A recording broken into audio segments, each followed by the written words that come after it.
In this video, I interview a manager. Why? I don't know. I want to learn from him and something, etc. etc.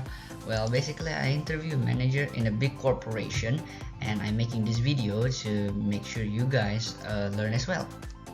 I'm a nice guy.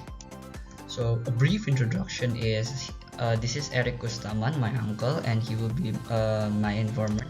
And a bit of background is he is currently a Chief Executive Officer at a new sugarcane company in Indonesia, PT Global Papua Abadi, and he is a former CEO and Chief Financial Officer at PT Smart Tbk.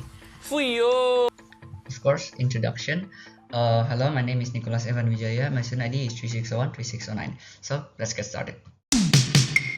Now, in order to understand him deeper, I of course need to understand how he behaves every day towards his employee. So the first question I asked him, what is his focuses in a company? Is he focused on tasks or is he focused on people? He said both of them because both need to come at the same time.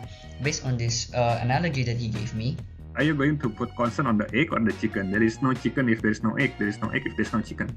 So you have to put concern on both. he said that because tasks done by people, you have to make sure that people do the task as well. So it's like chicken and egg, both need to come at the same time, both are dependent with each other.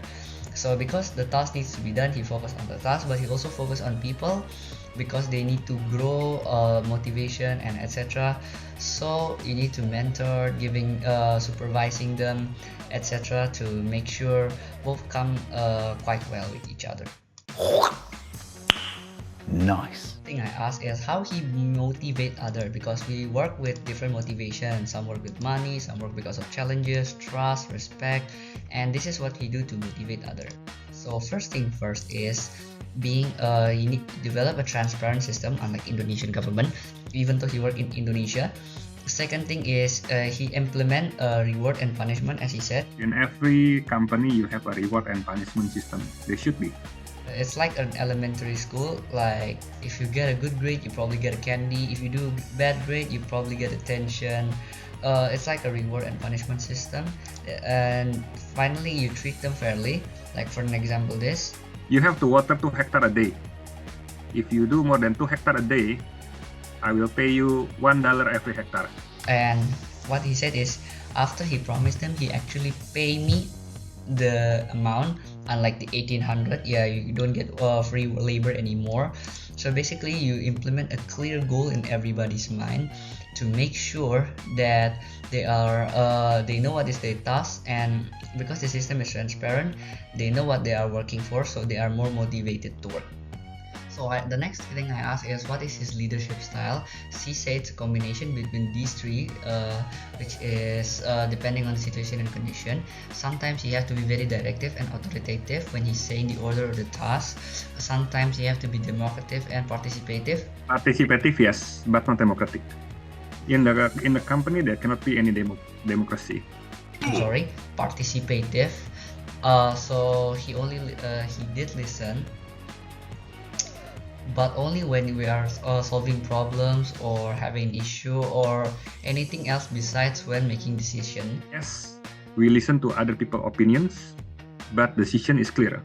And finally, sometimes he hands off. He let the other micromanage because he trusts the other. And what he do as his leader? As the leaders, I have to check them time to time whether there is the objective or not. If they are behind, then I will have to check on them whether they need help or not. The next part of the interview that I asked, of course, is how he made the decision every day. So this is it. So the first thing about decision is he never make decision only on the intuitive alone. He made the decision based on data and time. Now, as to how he made decision is pretty straightforward because for me, decision is very simple. There is only 3 decisions that you can make. You can say yes, you can say no, or you can say postpone. I asked what is the most important thing when making a decision, and he said time, or basically timing. I think the most important thing about decision for me is the timing. When you make decision. Why is that? I will explain in the next slide. So basically, there's gotta be an issue when making a decision. I asked him, and basically he said this and this. So basically speaking, according to Dr. Said, there's actually two issues. One is structure and one is unstructural. Basically, well, the structure one is basically the one that have a clear solution, while the other one, well, not so clear lah. Basically, let's just say the clear one is Indonesian. Currently, you can shuffle the government, but they just don't do it. So basically, what happened is when you're making a decision, you need to put account on all of this thing. And because it's a lot, and sometimes you don't have enough data when you're dealing with unstructural issue, well, you just make a decision that you think is best. So you bit of gambling. You put your decision based on intuitive and the remaining data that you have. So at that time, it probably feels like it's the best decision. Well, actually, after a while, it's not that great actually. Lastly, I asked on what is his advice as to one skill that every manager need, and it's One big skill that you must have and that most people lack is communication. but he later say it's only a skill, but you also need other things such as integrity, commitment, politeness, respect, be positive, continuous learning. That kind of thing that doesn't need a skill, but prove you have a good habit or habit. So the last question I asked him, of course, then what is the skill of communication for? And this is what he said.